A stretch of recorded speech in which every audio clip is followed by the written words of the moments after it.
Nigerian pastor has been arrested on February 12, 2023 for taking AK-47 gun to his altar. He has been arrested.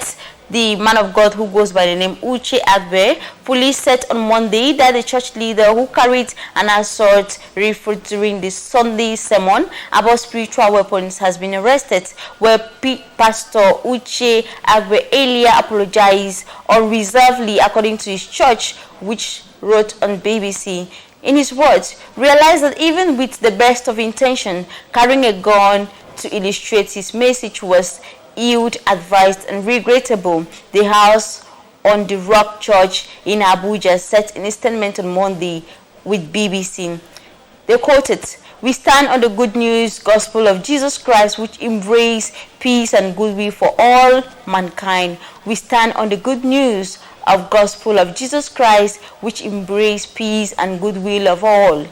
On Sunday, February 12, Pastor Uche said, "Some people are looking for my trouble, and I came here prepared for them." He joked about the whole thing as he was walking on the pulpit with the AK-47 gun. Under Nigerian law, it is only legal to carry a gun if the Inspector General of Police grants you a license. It should be noted that it's not known whether the gun the pastor carried in the house of God in Abuja belongs to him, or if the gun was loaded or not. But as of now, he has been arrested and he is under police custody. More investigation and more details will be brought in the following days, and we will not hesitate to investigate into this situation and bring you latest development to what is happening to Pastor Uche. And still in Nigeria, we talk how Nollywood actress has come under heavy criticism after she took to social media to say that many Nigerian actresses claim to be rich and they have beautiful houses, claiming they have acquired all that because of their acting in the Nollywood industry, which is a big lie. So this time around, many fans have been accusing her, others are pointing fingers at her, but she came online to clear the air to expose some means some Nigerian actresses indulge in to afford a lavish lifestyle. The Nollywood actress who doubles as a singer, Angela Okori, disclosed this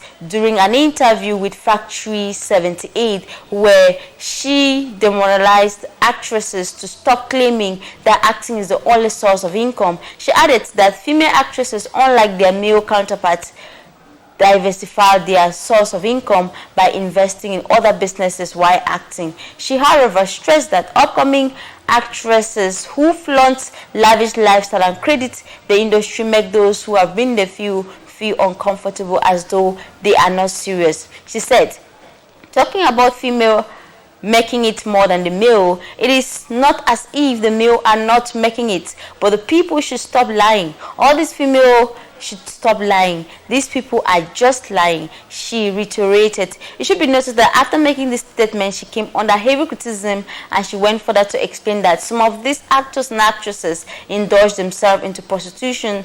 That is where their heavy money comes from, where they are investing into their lavish lifestyle on social media, making others who have been in the industry, who have refused to do that same act, look like they are not working. After saying all this, she came under heavy criticism. Other fans of hers have been criticizing her, while others are applauding her. But we'll do well to be investigating the days ahead and bring latest development to this story, which is also trending and making rounds on social media. And still in Nigeria, we talk how a Nigerian has been jailed in US for 7 years after he opened 25 bank accounts to defraud US residents of $3.4 million. A 39-year-old Nigerian who goes by the name Alaniyi Nansiru Ojikoto has been sentenced to nearly 7 years and a half in United States over a multi-year romance scheme. It should be noted that the U.S. prosecutor said that Nansiru, a permanent legal resident of the United States, opened about 25 bank accounts in his own name, a fake name, and a shared company named, through which nearly $3.4 million in the fraudulent obtained proceeds were transferred. They disclosed that Nansiru, alongside 9 others, were indicated in a Chicago-based sting operation, Operation Gold that identified cyber crimes that targeted older people. Nasiru was sentenced to 8 months in prison on Wednesday, February 8, 2023, after he was charged in 2019 with wire fraud in operation, with Chicago reports. After he was charged, he fled to Canada by bus, but he was later arrested 7 months later, with the Canadian authorities turning him over to the United States in January 2020. He pleaded guilty to 1 count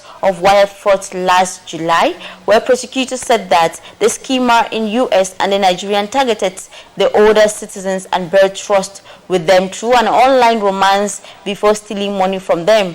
John Last, the U.S. attorney for Northern Chicago, stated that Nasiru used the fraudulent obtained funds from his personal business, including pursuing vehicles in the United States and shipping them to Nigeria for resale. Prosecutors said this on Thursday. As a result of Nasiru's action, some victims lost hundreds of thousands of dollars. Federal prosecution announced this. So we'll be investigating the days ahead as well, digging deep into the story to know what is happening and what is trending, and if the other corporates who were also taken alongside Nasiru, what punishment will be given to them. Still in Nigeria, we also talk how the authorities have suspended this Christian school in Ekenja. This is following after the demise of a student of that school. The Lagos State Ministry of Education says its order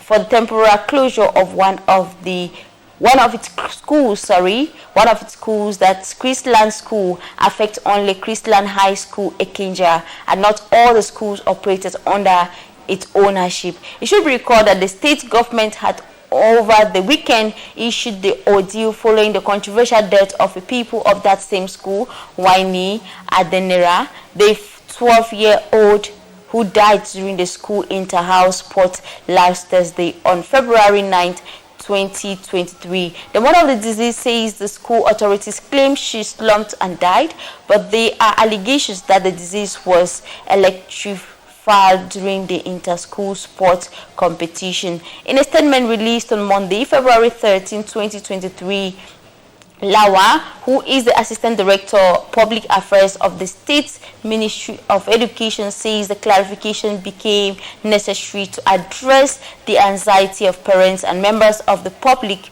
on the enormous claims that the school defied the state government order on its closure. So this is coming in. The school has been temporarily suspended for further investigation to the case of the student who died during the process. We say may her soul rest in peace and may God comfort the family. Of course, in the days ahead, we'll be digging deep into the story. That said, we take you on our Western page for today. Let's find out what is trending and what is making news.